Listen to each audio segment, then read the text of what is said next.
نفس، انسان کا نفس اس کو سمجھاتا بجھاتا ہے، اس کو نفس امارہ بتاتا ہے کہ دیکھو تم غلط کیسے ہو سکتے ہو، تم کتنے اچھے ہو، تم نے اتنے سال یہ پڑھا ہے، اور تم ہی نہیں تمہارے استادوں نے، پوری سند ہے میرے پاس 40-38 پیڑھیوں کی، یار how can they all be wrong.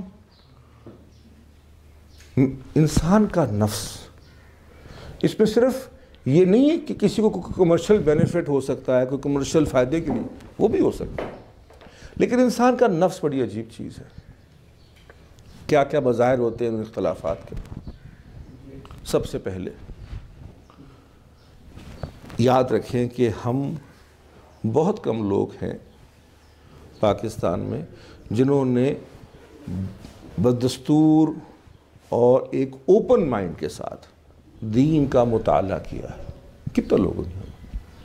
چلو میں اور آپ کو نکال کے باقی کتنے لوگ ہیں؟ بچپن سے میں ایک کیمپ کو بلانگ کرتا تھا، ویسے پرسنلی میں بلانگ نہیں کرتا تھا، لیکن ایک کیمپ کو بلانگ کرتا تھا. جب میں دین کی طرف آؤں گا تو میں اس کیمپ یا اس کے ساتھ والے کیمپ یا اس کے سامنے والے کیمپ یا اس طرف والے کیمپ میں جاؤں گا، اور وہ کیمپ جو ہے وہ میری آئیڈینٹی بن جائے گا، میری نیشنلٹی بن جائے گا. مگر میں 20 سال سے 25 سال سے دیوبندی ہوں تو میں اب باقی زندگی دیوبندی رہوں گا. آخر میرا وہ کیمپ ہے، میرا کمفرٹ زون ہے.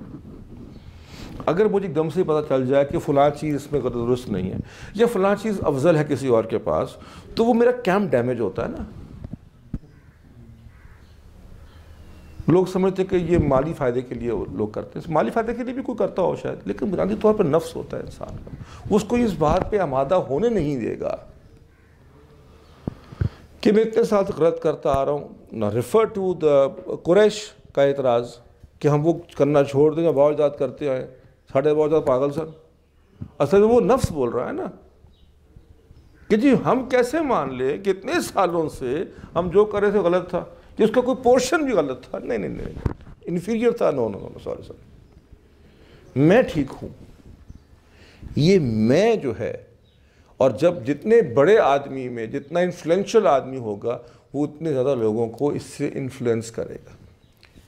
اختلاف دنیا میں جو مخالفتیں آپ دیکھتے ہیں، اس کا بڑی وجہ آج جو ہے 2018 کی جو دور چل رہا ہے، یہ لوگوں کا نفس ہے. کچھ لوگوں کے کیمپس کا ویسٹ انٹرسٹ ہے، یہ سوٹیبل نہیں ہے.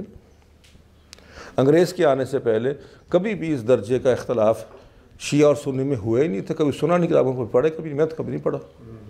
یہ کلونیل دور کے تحائف میں سے ایک تحفہ ہے کہ ایک دم سے سارے سنیوں کو احساس ہوا کہ سب سے بڑا اسلام کا تو شیعہ ہے. علمی اختلاف تو ڈے ون سے موجود ہے نا، وہ تو پہلے ہی سے تھا، لیکن اس کے رزلٹ میں قتل و غارتیں اور بم باریاں اور یہ اسیسنیشنز نہیں ہوتی تھیں. جو اہل تشیع کی رائے آج صحابہ کرام کی مجموعی جو جماعت کے بارے میں، وہ 100 سال پہلے بھی تو تھی نا. وہ آج تو پیدا نہیں ہو گئی کہ نئی چیز تو نہیں آئی کوئی نا، پرانی سب چیز وہی سب کچھ چلتا آ رہا ہے. نفس، کیمپ، اسٹیٹ، جو ماڈرن نیشن سٹیٹ ہے، اس کو بھی سوٹ کرتا ہے کہ لوگ آپس میں مصروف رہے ہیں اس کام کے اندر. کوئی نہ کوئی وجہ نہیں سے نہیں نکلتی رہتی ہے. کوئی کبھی ریجنل ہے، کبھی لسانی ہے، کبھی یہ فرقہ واریت کی بنیاد پہ، کبھی مسلک کی بنیاد پہ، یہ لڑتے مرتے کھپتے رہے آپس میں. ہماری جان ہماری طرف نہ آئے گی کہیں. یہ ایک اسٹریٹجی ہے ان لوگوں کی جو دنیا کو چلانے کی کوشش کر رہے ہیں. اختلافات اب تعویل کے اختلافات ہو گئے، سورس کا اختلافات ہو گئے. مخالفت تو نسا نہیں ہوتی ہے. ہمیشہ مخالفت جب ہوتی ہے جب کانفلکٹ آف انٹرسٹ ہوتا ہے. اختلاف ایک علمی مینیفسٹیشن ہے ڈائیورسٹی کی، اور ڈائیورسٹی کی جو نفسانی ریپیٹیشن ہے یا مینیفسٹیشن ہے، وہ مخالفت ہے. جب میرا کانفلکٹ آف انٹرسٹ ہو جائے گا آپ کے ساتھ، اس کانفلکٹ کی وجہ سے انٹرسٹ کیا ہے؟ اچھا وہ کانفلکٹ سمجھ میں آگے انٹرسٹ کیا ہوگا؟ انٹرسٹ یہ ہوگا کہ ہم اب شاید دین کی تبلیغ اور زیادہ سے زیادہ لوگوں کو سمجھانے میں، یا ان کو زیادہ سے زیادہ فالوئنگ کو بڑھانے میں، یا اپنا سائد صدقہ جاریہ بڑھانے میں اس قدر obsess ہو چکے ہوئے ہیں کہ ہم خود کو تو بھول بھی گئے ہیں اس میں. ہم یہ بھی بھول گئے ہیں کہ یہ کوانٹٹی تو مقصود کبھی تھی نہیں کسی کو, کوالٹی مقصود تھی. اب ہمیں یہ بھی بتانا گیا ہے کہ جس مولوی صاحب بڑا جلسہ کر سکتے ہیں, بڑا دھرنا دے سکتے ہیں, ان کی اتنی ویلیو ہوتی ہے, ان کو اتنی فنڈنگ ملتی ہے, ان کو اتنا لوگ بڑا عالم سمجھتے ہیں. اب ہم اسلاموٹینمنٹ کے عادی ہو گئے ہیں. اب ہم اسلامک گیم شوز بھی چاہتے ہیں, اسلامک کوکنگ شوز بھی چاہتے ہیں.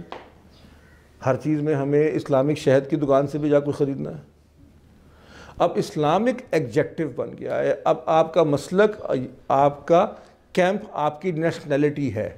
میری نیشنلٹی یہ ہے کہ میں سنی ہوں, دیر فور جس طرح میں پاکستان میں ہوں نیشنلٹی ہے, مجھے پاکستان کی دفاع ہر حال میں کرنی ہے, چاہے اس میں خامیاں ہیں, برائیاں بھی ہوں, تو میری مجبوری ہے کیونکہ میرا وہ سیف زون ہے, میں نے کرنا ہے. تو اب ویسے ہی میرا جو مسلک ہے, میرا وہ سیف زون ہے, اس کو میں نہیں چھوڑ سکتا. پھر مذہبی جماعتیں اس بات کو بعض اوقات استعمال بھی کرتی ہیں. مثال کے طور کے اوپر میں گھر بیٹھا ہوا تھا, بیوی جھاڑ رہی تھی, بچے حقارت سے دیکھ رہے تھے. اتنے میں گھنٹی ہوتی ہے, میں باہر جاتا ہوں, 3 مولوی صاحب کھڑے ہیں باہر. ماشاءاللہ آپ کا تو چہرہ ایسا ہے کہ اگر آپ تبلیغ کے دین میں کام کریں تو بہت زیادہ آگے جائیں گے. ہیں اب دیکھو, they're playing with my low self esteem. میری سینس آف سیلف ورتھ بڑھ گئی ہے نا. میں کہوں گا لعنت ہے بیوی کے اوپر, میں اللہ کے لیے چھوڑتا ہوں اس کو. میں یہ نہیں کہہ رہا کہ سب دنیا ایسے ہی کرتی ہے, میں آپ کو مثال دے رہا ہوں کہ جماعتیں اس کے ساتھ ایک انسان محسوس کرتا. ایک خاتون ہے, خاوند سے ہمارے ہاں تو اچھے, انفارچونیٹلی ہمارے marriages are more broken in the ان سائڈ, وہ پیرنٹ نہیں ہوتی. ساس جب شادی ویب سے ذلیل کی چلی جا رہی ہے. اب بچے بھی ساس کی اپنی دادی کی زبان بولنا شروع ہو گئے. اتنے میں ہم جاتے ہیں, ایک محلے میں چلے جاتے ہیں, 2 گھنٹے کے چلے درس ہو گیا, ثواب بھی ہو جائے گا, کوئی لوگوں سے مل لیں گے, جان چھوٹ جائے گی. وہاں مجھے خاتون کہہ دیتی ہے کہ جی آپا آپ کا تو چہرہ ایسا ہے کہ لوگ دیکھ کے ایمان لیا ہے, میں اللہ کے لیے سب کو چھوڑ دوں گی. لوگوں کی سینس آف سیلف ورتھ بھی پلے کی جائے. تیسرا, انسان کیونکہ سوشل اینیمل ہے, انسان کی ضرورت ہے to belong to a group. وہ محسوس کرتا ہے کہ یار شاید کسی گروپ میں اچھا فیل کروں گا. تو وہ کہ جب گروپ اس کو اچھا فیل کروا دیتا ہے, اس کو ایک آئیڈینٹی دے دیتا ہے. آپ وہی ہیں نا جو وہاں پر بھی ہوتے تھے, السلام علیکم نا مجھے باس وہ لگا. نہیں, بڑی امپورٹنٹ بات ہے. I know it sounds funny, but it's actually true also. It is also funny in a way. اس کی سینس آف سیلف ورتھ ہے, وہ اس کی sense of self. Take a laughing break, no problem. وجہ کچھ اور ہوتی ہے نا. وہ پری پارٹیشن کی بات ہے نا, جو گاؤں میں جو بہت سے ہندو مسلم بڑی ہارمنی کے ساتھ رہتے تھے اس زمانے میں, تو اس میں ایک سردار جی آئے اور انہوں نے آ کے جو اپنے بنیے سے کہا, بنسو لال سے, کہ یار مجھے میرے سگریٹ دے دو. انہوں نے کہا تمہارا اتنا قرضہ چڑھا ہوا ہے, پہلے بھی بل کلیئر کرو, اگلا ملے گا. اس نے کہا یار کر دوں گا, اگلے مہینے تم دے دو. اس نے کہا نہیں. اب ظاہر ہے وہ ایک اسموکر ہے, ایڈکٹ ہے, اس کو ہر حال میں اپنا وہ فکس چاہیے. اس نے کہا بنسونا تیرا میں وہ حال کروں گا تو یاد کرے گا. اس نے کہا اچھا. وہ گیا مسجد کے خطیب کے پاس. اس نے کہا آپ کو پتہ ہے مولانا یہ بنسونات وہابی ہو گیا. انہوں نے کہا اچھا اعلان کر دو بنسونات وہابی ہو گیا. اس پہ جناب وہ دھاوا بہت لوگوں نے بول دکان پہ اس کی پنساری کی بیچارے. آخر اس نے کہا اللہ کی قسم کھاتا ہوں میں وہابی نہیں ہوں, وہ ہندو ہی ہوں. تو وہ انگریز کے دور میں وہابی ہونا ایک ایسی گالی بنا دیا گیا تھا, حالانکہ ان کا اپنی وہ کریشن ہی ہے, لیکن وہ یہاں پہ گالی تھی, یہاں پہ برانڈنگ فرق تھی اس کی, وہاں برانڈنگ کچھ اور تھی اس کی. تو وہ بنسونات وہابی ہو گیا. وہ سوشل پریشر اتنا تھا وہابی نہ ہونے کے روکنے کے لیے کہ وہ بیچارہ پہ اس نے کہا ہندو ٹھیک ہے کہ وہابی نہیں ہو سکتا. آپ اپنی گھروں کی, خاندانوں کی, شادیوں کی, دوستوں کی مجالس میں دیکھیے, اگر آپ 20 لوگوں کا کھانا کریں گے, محفل میں بیٹھے ہوں گے, تو جو 2-3 مذہبی لوگ ہوں گے بجائے کہ وہ زیادہ قریب ہوں, سب سے الگ الگ بیٹھے ہوں گے. کبھی آپ نے نوٹ کی اس بات؟ حالانکہ نہ انفیریئر محسوس کرتے ہوں. سوری نانا میں نے کہہ دیا, وہ ایسے نانا کرنے کی عادت بات. لیکن آپ ٹھیک کہہ رہے ہو, it could be one reason, but میرے آبزرویشن تھوڑی سی فرق ہے. مجھے ایسا لگتا ہے کہ ان کو لگتا ہے باقی پوٹینشیل میرے کسٹمرز ہیں, یہ نہیں ہے, اس کو منہ لگانے کی ضرورت نہیں ہے, یہ تو زیادہ بڑا کافر ہے. وہ تو گمراہ ہے نا صرف. دیکھیں کہ یہ میرے مسلک سے یا میرے فرقے سے یا میرے ساتھ میری جماعت ایک تنظیم کا حصہ نہیں ہے, یہ تو گون کیسے زندیق ہے. یہ اسال کے طور پہ میں ختم نبوت والوں کا ٹریننگز کرواتا ہوں. اور اس بات کو ایک امپورٹنٹ اسپیکٹ یہ ہے کہ جو شخص کنورٹ ہوا to believing that this gentleman was a prophet, وہ ایک مرتد تو ہو سکتا ہے, لیکن جو سکر پیدا ہوتا ہے وہ مرتد نہیں ہوتا. وہ تو پیدا ہو گیا نا قادیانی بیچارہ, اس کا قصور ہے اس میں. جیسا میرا قصور کوئی نہیں ہے کہ میں سنی پیدا ہو گیا. I am totally faultless at this, مجھے معاف کریں, میرا کیا قصور ہے. تو اس لیے یہ اختلاف جو آپ لوگوں میں دیکھتے ہیں, یہ اختلاف ویسٹڈ انٹرسٹ کا اختلاف ہے.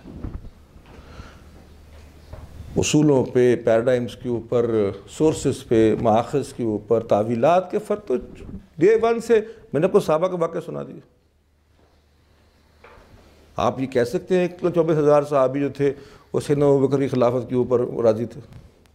نہیں تھے نا. آپ تو ویسے بھی نہیں کہیں گے, مجھے پتا ہے. میں خود کہوں گا کہ یار میں کیا کہ ناٹ قسم, اللہ کی قسم کھاتا ہوں کہ سب تھے, 24,000 سب کے سب تھے. کیسے قسم کھا سکتا ہوں میں؟ اس میں بڑے بنیادی چیز یہ بھی ہے کہ میں وہاں موجود نہیں تھا.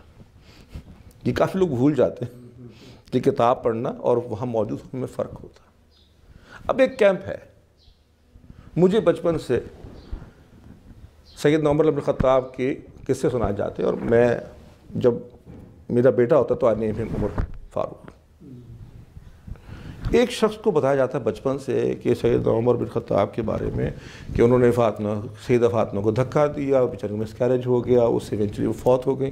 میں نے بھی یہ 40 سال سنی ہے, اس نے 40 سال وہ اپنی والی سنی ہے. وہ کیسے وہ اور میں اس بات پہ ایک ہو سکتا ہے؟ یار اتنا مشکل ہے, اتنا آسان نہیں ہے, یہ نیکسٹ ٹو امپاسبل ہے.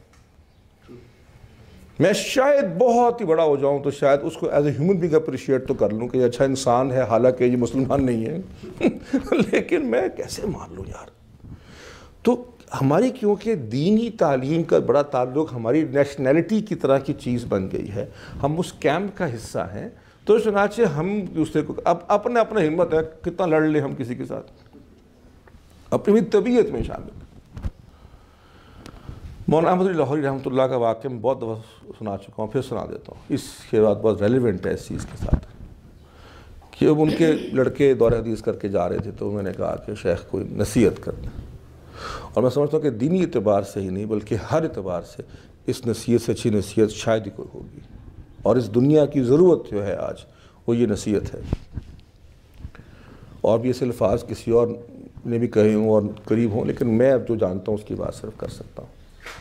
فرما کے دیکھو, 2 کام کرنا, اللہ نہ بننا, رسول نہ بننا. میں نے کہا شیخ کوئی بندہ اللہ کیسے بن سکتا ہے یا کوئی رسول کیسے بن سکتا ہے؟ انہوں نے فرمایا دیکھو صرف اللہ کا یہ حق ہے کہ اس کی ہر بات مانی جائے, ہر کوئی مانے, ہر شخص اس کی بات مانے, یہ اللہ کا حق ہے. اور رسول کا صرف حق ہے کہ ہر شخص اس سے پیار کرے, کسی اور کا یہ حق نہیں کہ ہر کوئی تم سے پیار کرے.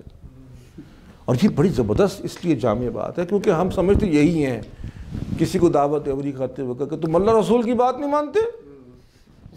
We actually mean کہ اللہ رسول کی بات نہیں مانتے. How dare you؟ جب تم کو میں کہہ رہا ہوں اور پھر میں بھی کہہ رہا ہوں یہ بات. یہ رویہ ہوتا ہے, یہ تکلیف دہ رویہ ہے. میں نے ایک بہت بڑی شخصیت ہے, وہ میں کوئی بات ڈرتے ہوئے اس لیے کہتا ہوں کیونکہ میں کچھ زیادہ کہوں شاید آپ پہچان لیں کون ہے. تو ان سے پوچھا گیا کہ آپ کی جو, میں نے خود پڑھا اخبار میں ان کا یہ انٹرویو, آپ کی جو تفسیر قرآن آپ نے لکھی ہے اس پہ بہت سے علماء کو اختلاف ہے, آپ اس بارے میں کیا کہیں؟ تو انہوں نے فرمایا میں تو وہی بات لکھی ہے جو اللہ نے کہی, جس کو اس سے اختلاف اس کو اللہ سے اختلاف. How simple life is for some people. کتنا آسان ہے, کتنے مزے سے انہوں نے یہ بات کہہ دی. اور یقیناً ان کے جو فالوئنگ ہوگی, ان کے جو شاگرد ہوں گے, وہ بات دیکھا نا کہ صحیح, بالکل صحیح بات ہے, واقعی ان کو اللہ سے اختلاف ہے. یہ سمجھنا کہ میں بالکل صحیح ہوں اس میں کوئی پرابلم نہیں ہے. میں یہ سمجھتا ہوں, میں خود اپنی بات کر رہا ہوں کہ میرا مسلک جو ہے وہ آپ سب سے بہتر ہے, آپ سب سے اچھا ہے, تبھی تو میں فالو کرتا ہوں اس کو. I would be a fool. اس میں ایسی کون سی بات ہو گئی؟ لیکن that does not make me a superior human being to you also. میرا مستقبل superior ہو سکتا ہے، میری خواہشات خیالات ہو سکتے ہیں، میری تعویل ہو سکتی ہے، لیکن میں تو نہیں ہو گیا ہوں نا، میرا تو فیصلہ اللہ نے کرنا ہے. مجھے یہاں اللہ تعالیٰ نے اختیار جس چیز کا نہیں دیا وہ میں نے اپنے ذمہ کیسے لے لیا کہ میں اور اس خود میں جنتی ہوں. میں اس لیے ہمارے ہاں جس چیز کی ضرورت ہے وہ کلیئرٹی ہے. یہ آج آئی ہوپ کہ تھوڑی سی کلیئرٹی ہم نے حاصل کی ہے کہ یہ مسئلہ ہے کیا. مسائل اصل میں کچھ بھی نہیں، وہ کرتا ہے ایسے کرنے دو یار. اس وقت اللہ کے رسول صلی اللہ علیہ وسلم اپنی تعلیمات اپنی کے ذریعے سے تو موجود ہمارے درمیان میں ہوں گے، فزیکلی موجود تو نہیں ہے نا کہ وہ آ کے یہ کہہ دیں کہ جہانگیر محمود تم غلط ہو، حامد رضا تم ٹھیک کہہ رہے ہو. ایسا تو نہیں ہے نا. یا تو سرٹیفکیٹ اس طرح ہو میرے پاس کوئی کہ مجھے وحی القا ہوا ہے،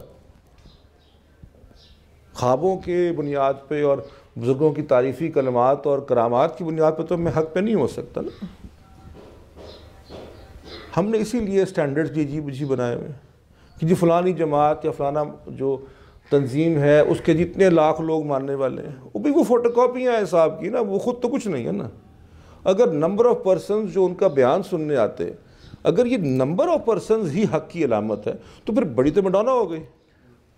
ایک چیز جس پہ تمام فقہا اور علماء کو اتفاق ہے، اور اس پہ چاہے کوئی اس بات کو تسلیم کرنا چاہے یا نہ کرنا چاہے اوپن، لیکن اتفاق ہے کہ ہر شخص کو اپنی مرضی کا فرقہ اور مسلک اختیار کرنے کا حق ہے جی. حق ہر بندے کو حق ہے، جس کی مرضی سنے، جس کی مرضی اعتماد کرے، میرے پہ نہ کرے، کسی پہ کرے، لیکن جس کی مرضی کرے کسی پہ. جب آپ کو یہ رائٹ ہے، اور اس دنیا میں اب بہت کم رائٹس رہ گئے ہوئے ہیں اور لبرٹیز رہ گئی ہوئی ہیں، اس کو ایکسرسائز کریں. اگر آپ یہ عالم دین بننے کا سفر نہیں طے کرنا چاہتے یا نہیں کر سکتے، یا آپ کے وہ پلانز کے اندر نہیں، اور ہر آدمی کا ہوتا بھی نہیں ہے، ہر آدمی کا مزاج نہیں ہوتا کرنے کا، اور موقع بھی محال شاید ہر ایک کے پاس نہ ہو، تو پھر اس طرح کر لیں کہ کم سے کم کچھ نہ کچھ وقت زندگی کا اللہ کی کتاب کو اور اس کے رسول صلی اللہ علیہ وسلم کی سیرت کو پڑھنے پہ ضرور صرف کریں. اور کچھ وقت سے مراد یہ ہے کہ کچھ وقت ہمیشہ، چاہے وہ ویکلی ہو، چاہے وہ ڈیلی ہو، چاہے وہ منتھلی ہو، چاہے لیکن ہو فار ایور. جہاں آپ کا دل ٹھکے، جہاں آپ کو ایک اطمینان ہو، جہاں آپ کو اعتبار ہو کہ یہ جو چیز مجھے مل رہی ہے یہ میرے خیال میں سب سے زیادہ، اگر حق نہیں تو قریب ترین ضرور ہے، اس پہ چلیں. نیت اللہ اور اس کے رسول کی اتباع ہونی چاہیے. کسی کو خراب کرنا، کسی کو تنگ کرنے کی نیت نہیں ہونی چاہیے. اپنی نیت کو ٹھیک رکھیے. اللہ تعالیٰ چاہے گا. سچی بتاؤں بات، یہاں پہ سب سے اہم چیز وہی ہے، انما الاعمال بالنیات وان لکل امرئ ما نوى. اعمال کا دار مدار نہیں ہے. یاد رکھیے کہ ان ربی علی صراط مستقیم. اس صراط مستقیم کا انجام جنت نہیں ہے، اللہ خود ہے، اللہ کی ذات ہے. اللہ تعالیٰ ہمیں توفیق عطا فرمائے، ہدایت عطا فرمائے، اور ہماری غلطیوں کو درگزر فرمائے.